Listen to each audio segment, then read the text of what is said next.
Welcome back to the Lucky Steady Point Army. Myself Ompal Singh Rathore. गुलाब, ख्वाब, जाम, जहर, दवा क्या क्या है? मैं आ गया हूँ, बता इंतज़ाम क्या क्या है? गुलाब, ख्वाब, जाम, जहर, दवा क्या क्या है? मैं आ गया हूँ, बता इंतज़ाम क्या क्या है? फ़कीर, शाह, कलंदर, इमाम क्या क्या है? तुम्हें नहीं पता हमारा गुलाम क्या क्या है? अमीरे शहर के कुछ कारोबार याद आए. मैं कल रात सोच रहा था कि हराम क्या क्या है. नए सफ़र को नया इंतज़ाम कह देंगे, नए सफ़र को नया इंतज़ाम कह देंगे. हवा को धूप और चरागों को शाम कह देंगे. किसी से हाथ भी छुप कर मिलाइए, वरना इसे भी लक्की सर हराम कह देंगे, वरना इसे भी लक्की सर हराम कह देंगे. तो रक्त परिसंचरण तंत्र हम पढ़ रहे थे, उसमें हमने आरबीसी, डब्ल्यूबीसी की बात कर ली थी. आज हम बात करेंगे ब्लड प्लेटलेट्स या रक्त बिंबाणु. ठीक है, रक्त बिंबाणु क्या होते हैं और इनका कार्य क्या होता है? रक्त बिंबाणु का जो मुख्य कार्य होता है वो होता है ब्लड की क्लोटिंग करना, रक्त का थक्का बनाना. ठीक है, मतलब जैसे ही हमारे शरीर में या हमारे शरीर के किसी भी हिस्से में चोट लगती है तो ब्लड को जो रोकने का कार्य है वो रक्त बिंबाणु करते हैं. ठीक है, तो हम शुरुआत करते हैं रक्त बिंबाणु की. रक्त बिंबाणु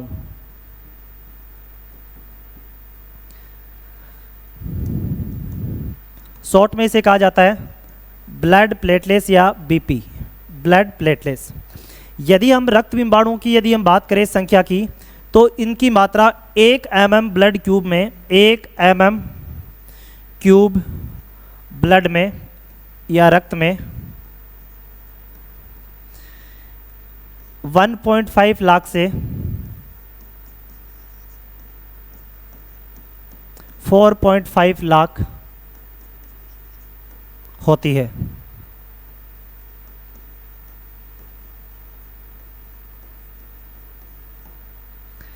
आगे यदि हम बात करें रक्त बिंबाणुओं की, तो रक्त बिंबाणु का जो मुख्य कार्य होता है, रक्त बिंबाणु का जो मुख्य कार्य होता है वो होता है ब्लड की क्लोटिंग करना या रक्त का थक्का बनाना, रक्त का थक्का बनाना, थक्का बनाना. आगे यदि हम बात करें तो रक्त बिंबाणुओं का जो निर्माण है,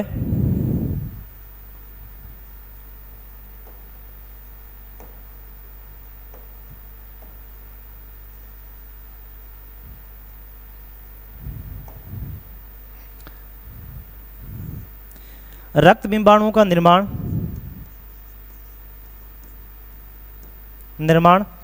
अस्थि मज्जा में होता है,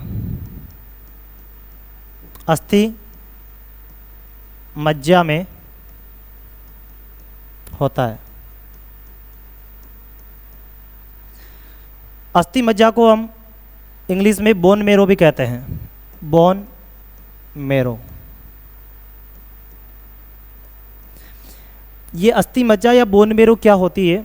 हमारी जो हड्डियां होती है उनके बीच में एक खोखली जगह पाई जाती है जहाँ पे आरबीसी, डब्ल्यूबीसी, ब्लड प्लेटलेट्स और रक्त बिंबाणु का निर्माण होता है. इस खोखली जगह को अस्थि मज्जा या बोन मेरो के नाम से जाना जाता है. ठीक है, मतलब हड्डियों के बीच में जो खोखली जगह होती है उसे किसके नाम से जाना जाता है? अस्थि मज्जा या बोन मेरो के नाम से जाना जाता है.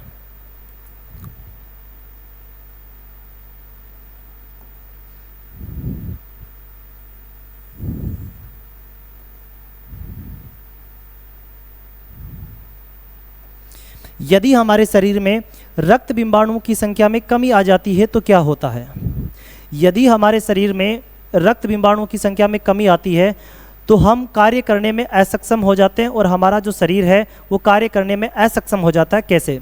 जैसे जो व्यक्ति डेंगू से पीड़ित होता है या डेंगू रोग से ग्रसित होता है, जो मादा एनाफ्रीज मच्छर के काटने से होता है, तो उस रोग में किसकी संख्या में कमी आती है? रक्त बिंबाणुओं की संख्या में कमी आती है. ठीक है, मतलब जो व्यक्ति डेंगू से पीड़ित होता है या डेंगू रोग से ग्रसित होता है, उस रोगी में रक्त बिंबाणुओं की संख्या में कमी आती है। और यदि रक्त बिंबाणुओं की संख्या यदि 30,000 के आसपास आ जाए 1 mm ब्लड क्यूब में, तो स्थिति क्रिटिकल हो जाती है, मतलब इंसान के जो बचने के चांसेज है वो थोड़े कम हो जाते हैं। ठीक है, तो जब भी कभी आपको डेंगू हो जाए, खुदा ना खास्ता, भगवान ना करे ऐसा, लेकिन हो जाए तो आपको अनाज का सेवन कम से कम करना है। अनाज का सेवन कम से कम करेंगे तो हमारे शरीर में ब्लड प्लेटलेट्स की जो संख्या है, उसकी रिकवरी की जो दर है वो ज़्यादा होती जाएगी। रिकवरी मतलब जैसे ही हम अनाज लेंगे ना, तो जो ब्लड प्लेटलेट्स है या रक्त बिंबाणु है, उनकी संख्या में निरंतर कमी आएगी। इसलिए जब भी डेंगू हो जाए या किसी को डेंगू के लक्षण आपको दिखाई दे या आपको पता चले, तो आपको कभी भी अनाज नहीं लेना है। क्या लेना है? लिक्विड लेना है। आपको हो सके जहाँ तक का जितना हो सके उतना लिक्विड लेना है। जितना आप भोजन लेोगे उतना ही आपके ब्लड प्लेटलेट्स के निर्माण में दिक्कतें आएगी। ठीक है, तो डेंगू से ग्रसित व्यक्ति में डेंगू से ग्रसित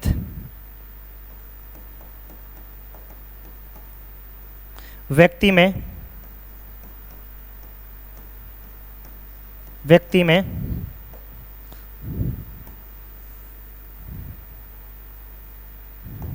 रक्त बिंबाणुओं की संख्या में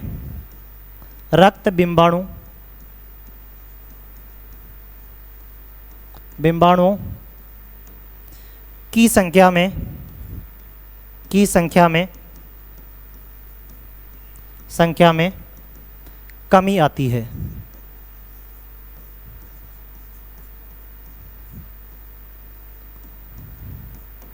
ठीक है, तो ये था ब्लड प्लेटलेट्स या रक्त बिंबाणु।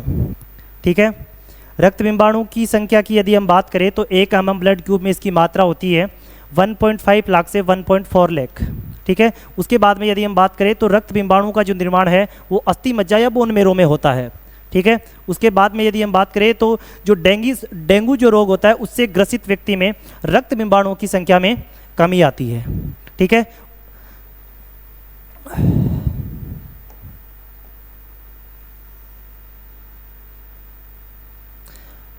अब हम बात करेंगे रक्त समूह की।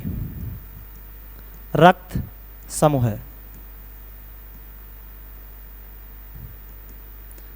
रक्त समूह, रक्त का मतलब होता है खून, ब्लड, और समूह का मतलब होता है ग्रुप। ऐसा ग्रुप जो किससे बना हुआ हो, किससे मिलके बना हुआ हो, रक्त से मिलके बना हुआ हो, उसे रक्त समूह कहा जाता है। यदि रक्त समूह की बात करें तो सर्वप्रथम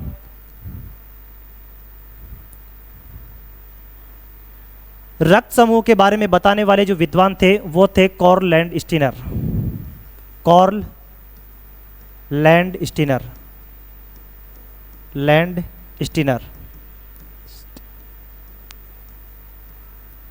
रक्त समूह के बारे में सर्वप्रथम जो पता लगाने वाले जो विद्वान थे वो थे कॉर्ल लैंडस्टीनर। रक्त समूह को 4 भागों में वर्गीकृत किया गया है। रक्त समूह को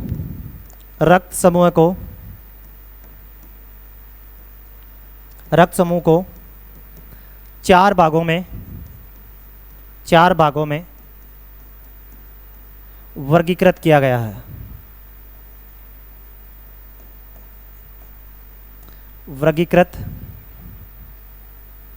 वर्गीकृत किया गया है।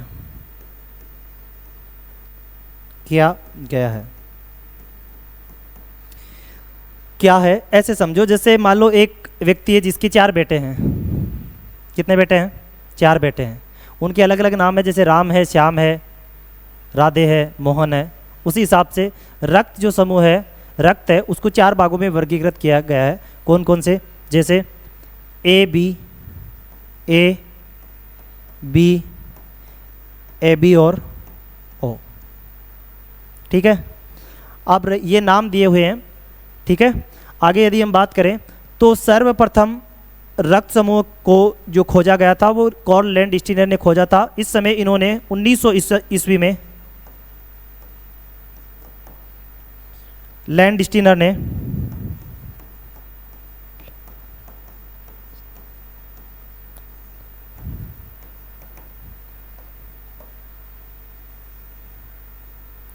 लैंड स्टीनर ने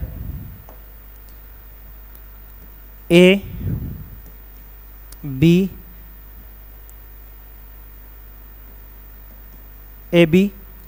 रक्त समूह को खोजा था।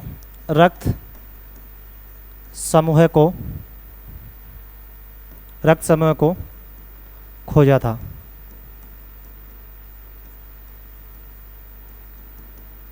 सर्वप्रथम जब लैंड स्टीनर ने रक्त समूह को खोजा था, इस समय उन्होंने 3 ब्लड ग्रुप है उनको खोजा था। कौन कौन से? ए, बी और ए बी। ठीक है। उसके बाद में ओ रक्त समूह को पहचानने में ओ रक्त समूह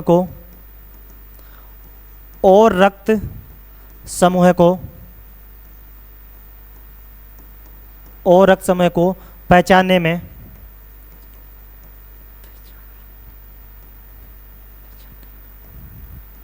लैंड स्टीनर का सहयोग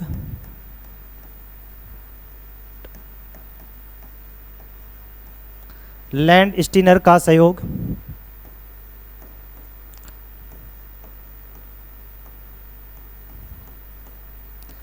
स्टीनर का सहयोग डी कोस्टो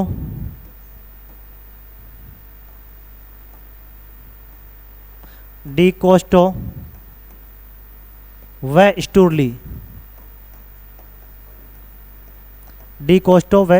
ने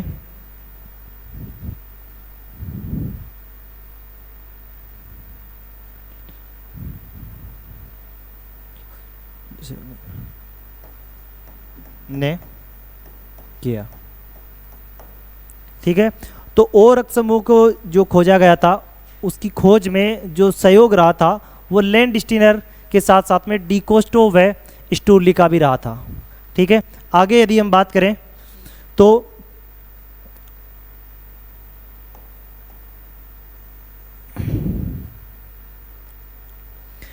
एंटीजन व एंटीबॉडी के आधार पर रक्त समूह को 2 भागों में बांटा गया है। एंटीजन व एंटीबॉडी के आधार पर रक्त समूह को 2 भागों में बांटा गया है। एंटीजन और एंटीबॉडी क्या होती है?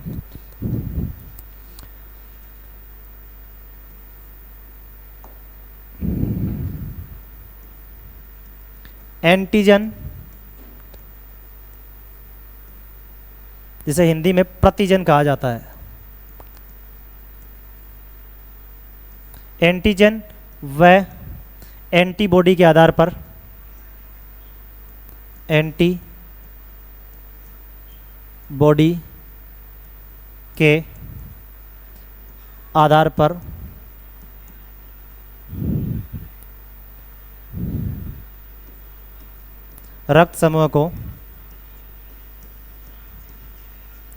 रक्त समूह को 2 भागों में बांटा गया है।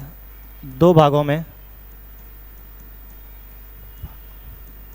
बांटा गया है।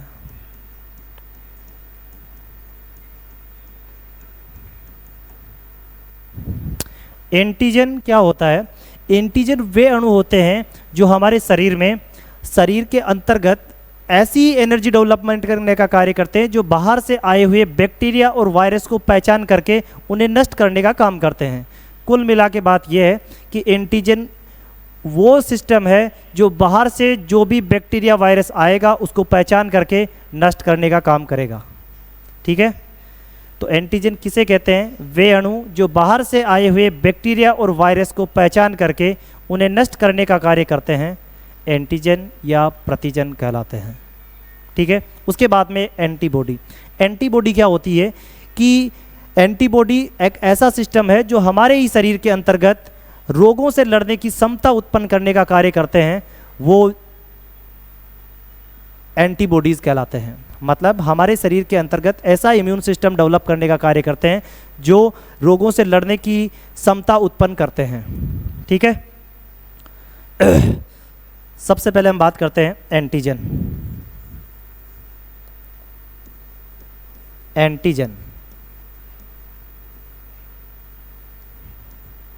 प्रतिजन।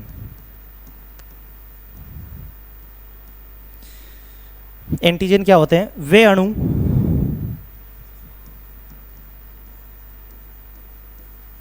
वे अणु जो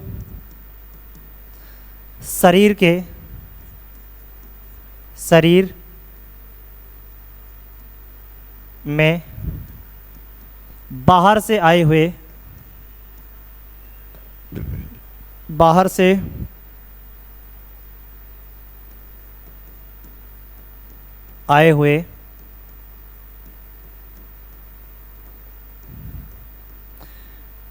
जीवाणु, बैक्टीरिया,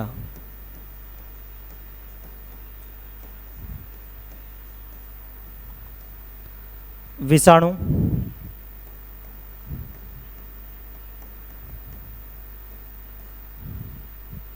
वायरस,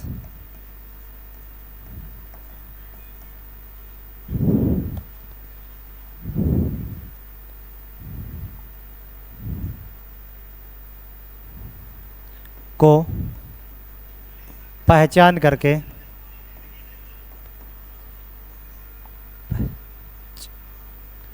करके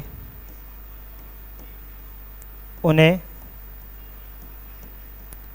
नष्ट करने का कार्य करते हैं।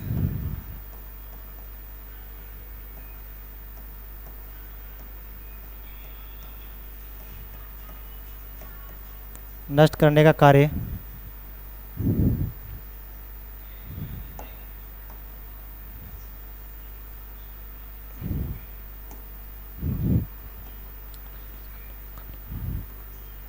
करते हैं, एंटीजन कहलाते हैं। एंटीजन कहलाते हैं। एंटीजन कहलाते हैं। ठीक है, आगे हम बात करते हैं एंटीबॉडी।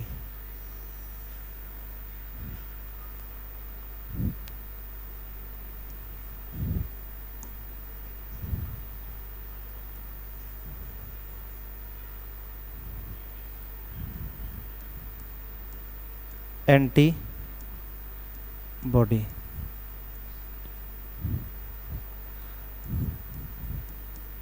प्रतिरक्षी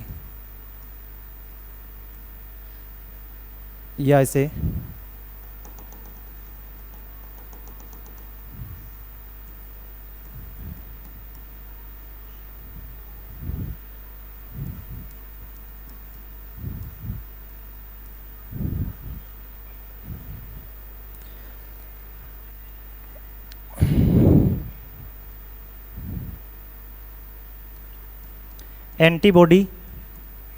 एंटीबॉडी वे अणु होते हैं, वे अणु होते हैं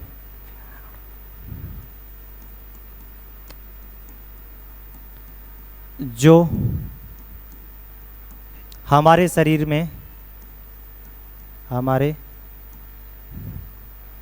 में रोग प्रतिरोधक क्षमता रोग प्रतिरोधक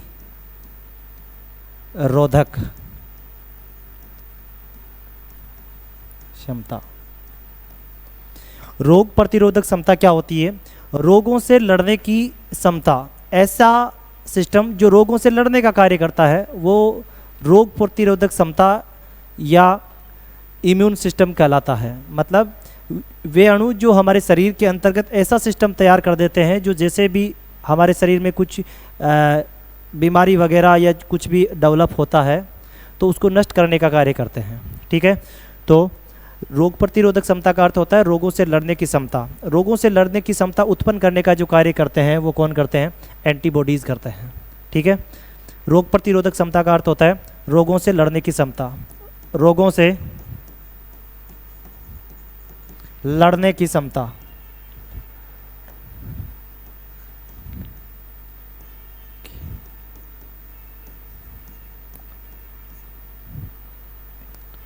उत्पन्न करने का कार्य करते हैं। उत्पन्न करने का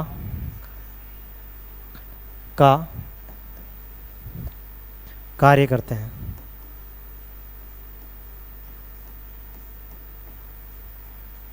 एंटीबॉडीज कहलाते हैं। एंटीबॉडी एंटीबॉडी कहलाते हैं, एंटीबॉडी कहलाते हैं। ठीक है, अभी हमने बात की थी एंटीजन और एंटीबॉडी। एंटीजन क्या होते हैं? एंटीजन को हिंदी में प्रतिजन के नाम से भी जाना जाता है, अर्थात वे अणु या वो सिस्टम जो हमारे शरीर के अंतर्गत बाहर से आए हुए बैक्टीरिया, वायरस, फंगस इत्यादि को पहचान करके उन्हें नष्ट करने का कार्य करते हैं, वो प्रतिजन या एंटीजन कहलाते हैं। एंटीजन के विपरीत ही एंटीबॉडी होती है। ठीक है, तो एंटीबॉडीज़ या प्रतिरक्षी क्या होता है? एंटीबॉडीज़ वे अणु होते हैं जो हमारे शरीर के अंतर्गत ही रोगों से लड़ने की क्षमता उत्पन्न करने का कार्य करते हैं, एंटीबॉडीज़ कहलाते हैं। ठीक है,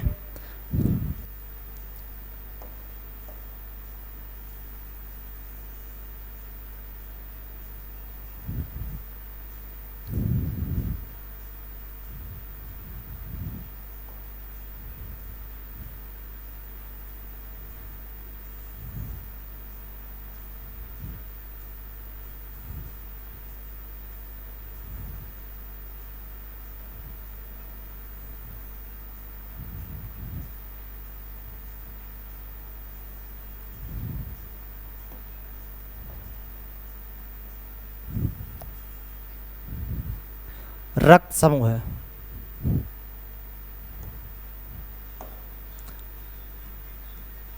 रक्त समूह है, रक्त समूह है।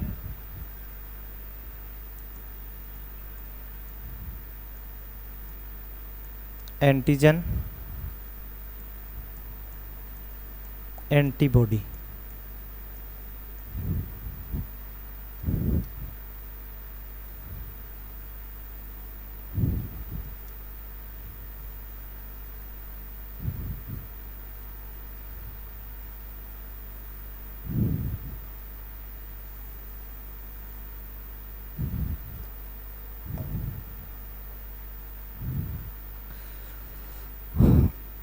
रक्त समूह ए होगा, उसमें एंटीजन होगा। देखो एंटीजन जो होता है उसको कैपिटल ए व कैपिटल बी से प्रदर्शित किया जाता है। एंटीजन जो होता है उसको कैपिटल ए मतलब बड़ी ABCD के ए और बी से दर्शाया जाता है। ठीक है, जबकि एंटीबॉडी को स्मॉल ए व बी से दर्शाया जाता है। ठीक है, और एंटीजन के विपरीत एंटीबॉडी होगी। कैसे? इधर देखो, देखो यदि रक्त समूह ए है तो उसमें एंटीजन क्या होगा? ए। अभी मैंने बात की थी कि एंटीजन के विपरीत होती है एंटीबॉडी। ठीक है, और एंटीजन को किससे दर्शाया जाता है? कैपिटल ए से और कैपिटल बी से, जबकि एंटीबॉडी को स्मॉल ए व स्मॉल बी से दर्शाया जाता है। विपरीत कैसे? जैसे यदि एंटीजन ए है तो उसमें एंटीबॉडी होगी स्मॉल बी। ठीक है, उसके बाद में यदि रक्त समूह बी है तो इसमें एंटीजन होगा कैपिटल बी और एंटीबॉडी होगी वो होगी स्मॉल ए। एंटीबॉडी क्या होगी? स्मॉल ए। उसके बाद में यदि हम बात करें रक्त समूह ए बी तो इसमें एंटीजन होगा कैपिटल ए व कैपिटल बी, जबकि एंटीबॉडी अब्सेंट या अनुपस्थित रहेगी। इसमें एंटीबॉडी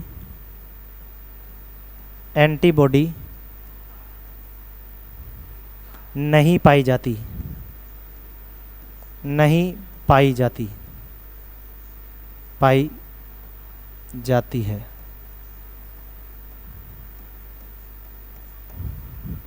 ठीक है, यदि रक्त समूह ओ है तो उसमें एंटीजन अनुपस्थित रहेगा, अब्सेंट रहेगा। इसमें एंटीजन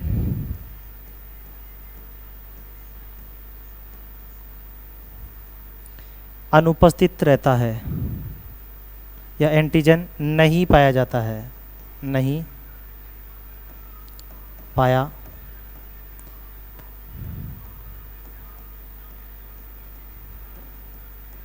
जबकि इसमें एंटीबॉडी जो होगी वो होगी स्मॉल ए व स्मॉल बी। ठीक है, यहाँ तक किसी कोई दिक्कत नहीं। चले आगे।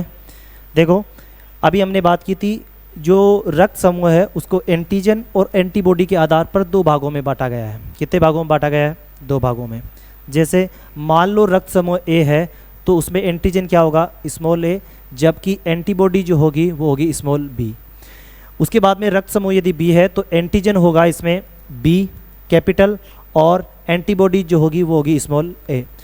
आगे यदि हम बात करें, यदि रक्त समूह ए बी है तो उसमें एंटीजन क्या होगा? कैपिटल ए और बी, और एंटीबॉडी जो है इसमें अनुपस्थित रहेगी।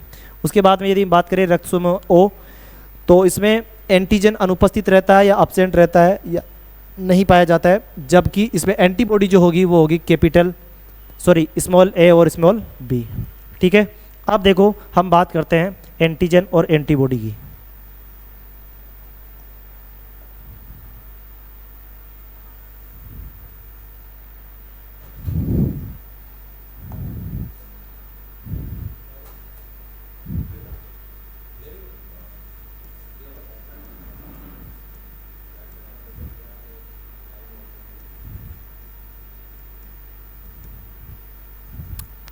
एंटीजन आरबीसी की झिल्ली में पाया जाता है।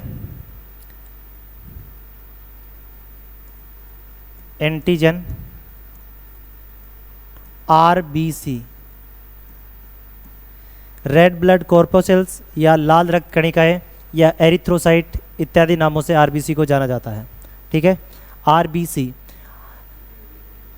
की झिल्ली में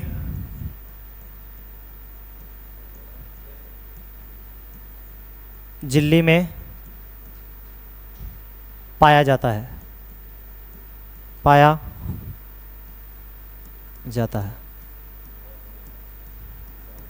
एंटीजन की हमने बात कर ली थी, एंटीजन क्या होता है। अब हम बात कर लेते हैं झिल्ली।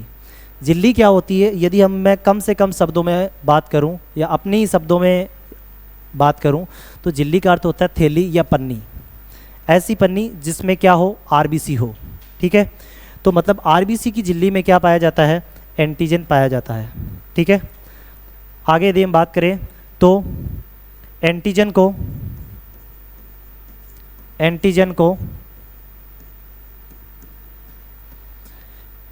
कैपिटल ए व कैपिटल बी से दर्शाया जाता है।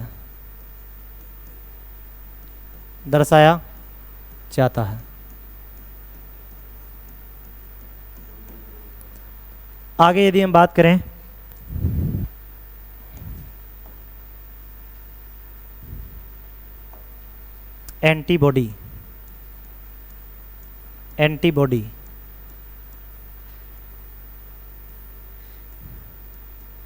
एंटीबॉडी जो है वो प्लाज्मा की झिल्ली में पाया जाता है। एंटीबॉडी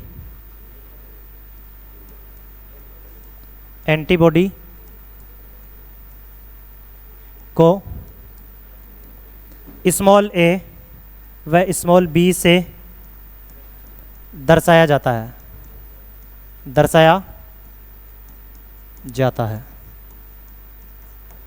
ठीक है, ये थी एंटीजन और एंटीबॉडी। ठीक है, यहाँ तक किसी को दिक्कत नहीं। चले आगे।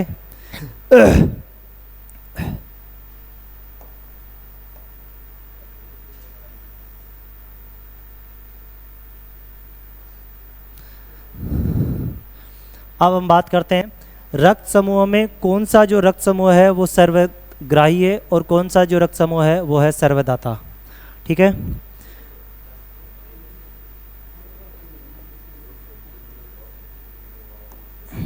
सर्वग्राही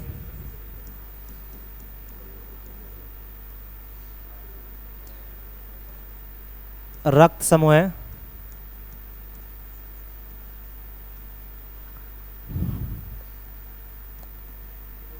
ए बी रक्त समूह है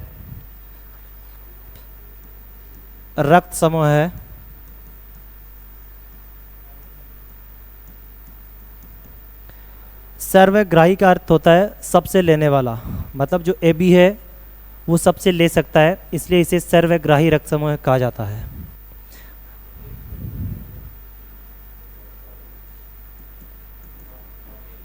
सर्वदाता,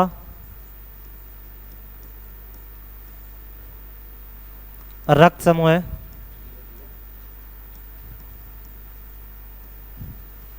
सर्वदाता रक्त समूह है।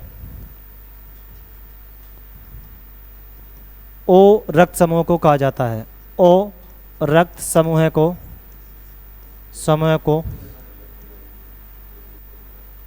कहा जाता है।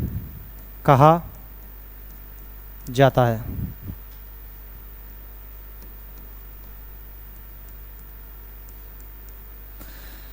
सर्वदाता, दाता का अर्थ होता है सबको देने वाला, या यूनिवर्सल डोनर जो होता है वो रक्त समूह है, वो है ओ। ठीक है। सर्वग्राही जो रक्त समूह है वो है ए बी, जबकि सर्वदाता जो रक्त समूह है वो है ओ। ठीक है। यहाँ तक किसी को दिक्कत? क्यों तो तुम कुछ पढ़ के आया करो, क्यों तो तुम पढ़कर आते हो, क्यों तुम पढ़कर नहीं जाते हो, क्यों तो तुम पढ़कर आते हो, क्यों तुम पढ़कर नहीं जाते हो। मेरे रोज़ तक काँप जाते हैं जब बिना बताए तुम जाते हो। मेरे रोज़ तक काँप जाते हैं जब तुम बिना बताए जाते हो। महफिल मुकाम रास्ते और गम उदास है। महफिल मुकाम रास्ते और गम उदास है। हम में जो जब्त है सभी मौसम उदास है।